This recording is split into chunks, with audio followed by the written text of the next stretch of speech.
Hello বন্ধুরা, এই যে দেখেন আমসত্ত্ব বানালাম। কার কার খেতে ইচ্ছা করে আর কে কে বানাতে পারেন বলেন তো। এই যে দেখেন আমি এরকম আম নিয়েছি, একেবারে পাকা টুসটুসে আম না, মানে ভিতরে লাল হয়ে গেছে। আমি সেই আম দিয়েই করব, কারণ সামনে ঝড় আসছে।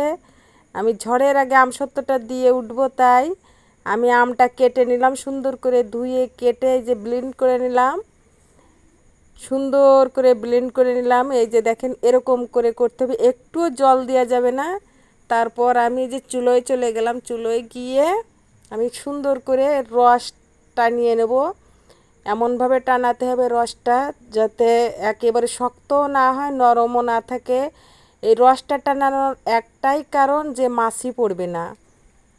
আমসত্ত্বটা অনেক সময় দিতে গেলে মাছি পড়ে, কিন্তু আমার এইভাবে যদি আপনি করেন তাহলে একটা মাছিও পড়বে না।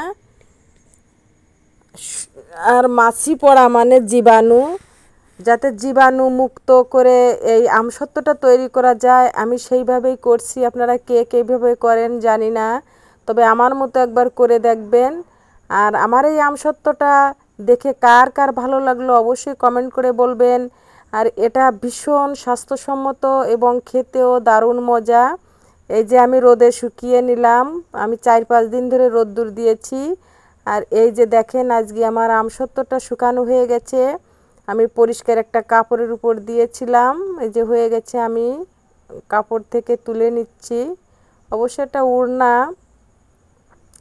এই যে দেখেন কি সুন্দর তেলের মতন হয়ে গেছে। আর আমার ঘরে একটা ইঁদুর আছে, ওই ইঁদুরটা এই আমসত্ত্ব দেখে এই যে দেখেন কুটকুট করে খেয়ে নিয়েছে। আর আমার তো ভীষণ ভালো লেগেছে যে আমার ইঁদুরটা আগেই খেয়ে নিয়েছে।